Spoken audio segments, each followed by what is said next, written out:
ساتھ کر رہے ہیں یا جو بات میں کرنے کے لیے آیا ہوں وہ وہی باتیں ہیں جو ہم نے قائد اعظم محمد علی جناح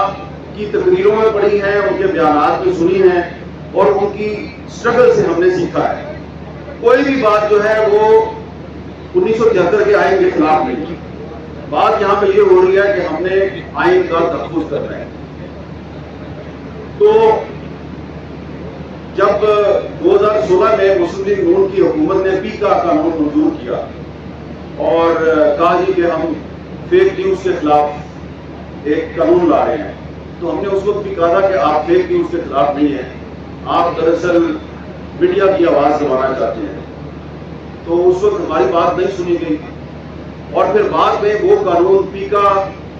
2016 مسلم لیگ نون کے ورکرز کے خلاف استعمال ہوا، ورکرز کے خلاف استعمال ہوا اور ان کو گرفتار کیا گیا اور پھر مسلم لیگ نون اس کی مخالفت کر رہی تھی۔ پھر 2021 میں عمران خان صاحب وزیر اعظم تھے تو پارلیمنٹ سے وہ قانون منظور نہیں ہو سکا یا اس پہ ترمیم نہیں ہو سکی۔ صدارتی آرڈیننس کے ذریعے پیکا امینڈمنٹ آرڈیننس 2021 جو ہے اس کو ایک صدارتی آرڈیننس کے ذریعے انفورس کیا گیا۔ ہم نے اس کی مخالفت کی، عدالت میں گئے، اسلام آباد ہائی کورٹ سے اس کے خلاف اسٹے لیا۔ میں آپ کو یہ باتیں اس لیے یاد دلا رہا ہوں، کچھ لوگوں کو بری بھی لگ رہی ہوگی، ہمارا موقف نہیں بدلا۔ 2016 میں بھی پیکا کے خلاف تھے، 2021 میں جب پی ٹی آئی کی حکومت تھی اسد کیسر صاحب، ہم اس وقت کے خلاف تھے۔ آپ اسپیکر قومی اسمبلی تھے، ہم پریس گیلری سے واک آؤٹ کرتے تھے، کوئی ہمارے پاس نہیں آتا تھا کہ یار وہ آپ نے واک آؤٹ کیوں کیا ہے، آئے آپ واپس آ جائیں، کوئی نہیں آتا تھا ہمارے پاس۔ اب جب 2025 میں اس حکومت نے، شہباز شریف صاحب کی حکومت نے اسی پیکا قانون کو مزید سخت کر کے ایک ایکٹ آف پارلیمنٹ بنایا اور کوئی اس پہ ڈیبیٹ نہیں کرائی، تو ہم نے ان کو یاد دلایا کہ جناب وزیر اعظم صاحب جب 2021 میں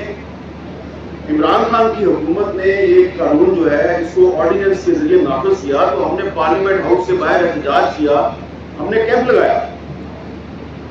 آپ وہاں پر آئے، بلاول صاحب آپ کے ساتھ تھے، مولانا فضل الرحمان آپ کے ساتھ تھے، آپ جوتے اتار کے ہمارے ساتھ اس پروٹیسٹ میں بیٹھ کے زمین پر اور آپ نے ہمارے ساتھ اظہار یکجہتی کیا۔ اب آپ وہی جو پیکا قانون ہے اس کو مزید سخت کر کے پارلیمنٹ میں بغیر ڈیبیٹ کے اس کو آپ انفورس کر رہے ہیں، تو یہ آپ غلط کر رہے ہیں۔ کسی نے ہمیں کوئی جواب نہیں دیا، تو اس لیے آج اگر آپ کی یہ کہہ رہے ہیں کہ آئین پاکستان کا تحفظ ہونا چاہیے تو ہم آپ کے اس مطالبے کی تائید کرتے ہیں، کیونکہ یہ جو پیکا ایکٹ 2025 ہے یہ آئین پاکستان کے خلاف ہے، یہ آئین کے خلاف ہے، اس لیے ہم اس کی مخالفت کر رہے ہیں۔ اور یہ جو اس وقت پاکستان میں فریڈم آف پریس، آزادی اظہار پر جو پابندیوں کی صورتحال ہے وہ کتنی خراب ہے، حکومت نہیں مانتی۔ تو آج کل حکومت یہ کہتی ہے کہ یہ جو امریکہ والے جو کہتے ہیں وہ بہت صحیح کہتے ہیں، یہ جو برطانیہ والے کہتے ہیں وہ بہت صحیح کہتے ہیں،